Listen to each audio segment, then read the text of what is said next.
अपेक्षित आहे। खरं तर शासनाने लेखी उत्तरामध्ये हे खरे आहे हे खरे आहे सर्व सांगितलं की मदत केली पाहिजे हा शासनाचा भाव आहे आणि पुढे मात्र त्यांनी याच उत्तराला नकारात्मक करत हा प्रस्ताव मदत व पुनर्वसन विभागाला सादर केला असं सांगितलं आणि अर्धवट असत्य आणि सत्य माहिती दिली। खरं तर आमचे मंत्री महोदय अतिशय उत्साही आहे, कार्यक्षम आहे, कर्तृत्ववान आहे, बुद्धिमान आहे।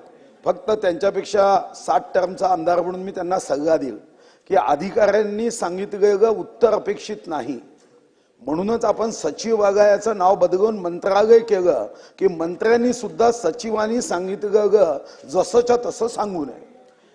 अध्यक्ष महाराज, या ठिकाणी अध्यक्ष महाराज या धान उत्पादक शेतकऱ्यांचं नुकसान झालं, लष्करी अळी आली आणि हा प्रस्ताव 12/11/2024 ला आम्ही पाठवला। या प्रस्तावानुसार साधारणतः 37,958.70 हेक्टर भाताचं नुकसान झालं हा जिल्हाधिकाऱ्यांनी दिलेला तुमच्याकडचा अहवाल आहे। आता या संदर्भात अधिकाऱ्यांनी आपलं डोकं लावलं। ते म्हणाले की तुम्ही नुकसान भरपाई काढली, आम्ही कुठे आदेश दिला नुकसानीचा पंचनामा करायचा। म्हणजे तुम्हाला जेव्हा पत्र पाठवलं तेव्हा नस्ती निपटारा कायद्यानुसार तुम्ही आदेश द्यायला पाहिजे होते। नस्ती निपटारा कायदा आहे की नाही? हे मंत्रालयात बसणारे नस्ती निपटारा कायद्याचा खून करणारे हे मंत्रालयीन वाल्मिक कराडचे नवीन अवतार कोण आहे की जे आता सांगताय? आणि GR स्पष्ट आहे अध्यक्ष महाराज, मी सारे GR तुम्हाला देतो की अशा प्रसंगामध्ये मंत्री महोदय कदाचित उत्तर देतील कॅबिनेटला गेलं पाहिजे, तर कॅबिनेटला जावं ना, कोणी थांबवलं? कॅबिनेट मध्ये जाऊन मदत केली पाहिजे। मी सर्व GR तुम्हाला सादर करतो। 31 जानेवारी 1983, 27 मार्च 2013, 30 जानेवारी 2014।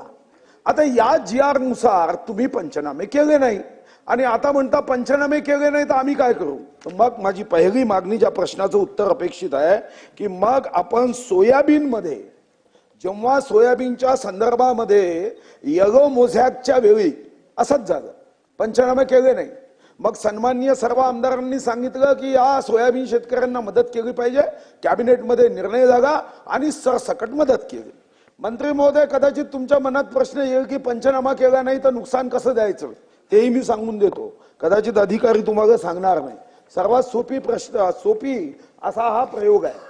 आपल्या राज्यामध्ये कृषी विभागाच्या माध्यमातून प्रत्येक मंडलनिहाय मागच्या वर्षीचं पीक किती, या वर्षीचं पीक किती याचे चार्ट तयार होतात। आता मी तुम्हाला 2-3 तालुके चंद्रपूरचे सांगतो। मूळ तालुका मागच्या वर्षी हे जे उत्पन्न आहे हेक्टरी ते 1946.81 किलो होतं, ते लष्करी अळी आल्याने या वर्षी 1592.4 किलो झालाय। म्हणजे 4 क्विंटलनी त्यांचं उत्पन्न कमी झाले। तुमचे आकडे आहे आणि म्हणून मी हे आकडेही तुम्हाला देतो। एवढंच उत्तर अपेक्षित आहे की यांना सरसकट 10,000 रुपये हेक्टरी मदत करणार का? आणि जो अधिकारी निगेटिव्ह करतो याच्यानंतर त्याच्या ताटामध्ये कधीच भात द्यायचा नाही। त्याला पाहिजे असेल तर आम्ही त्याला माती, गोटे, लसणाची फोडणी करून खाऊ घालतो, पण शेतकऱ्याच्या विरुद्ध वागणारा कोणी अधिकारी असेल तर त्याला माफ करता कामा नये। लाखो करोड रुपयाचा पगार द्यायचा आणि शेतकऱ्यांच्या विरोधामध्ये अर्जाचा निपटारा करायचा नाही। हा मंत्रालयीन आधुनिक वाल्मिक कार्ड शोधला पाहिजे। चला क्या अध्यक्ष महोदय, सन्माननीय ज्येष्ठ सदस्य सुधीर भाऊ यांनी जो मुद्दा उपस्थित केला तो धानच्या पिकाला लष्करी अळीचा जो प्रादुर्भाव झाला होता त्या संदर्भात आहे।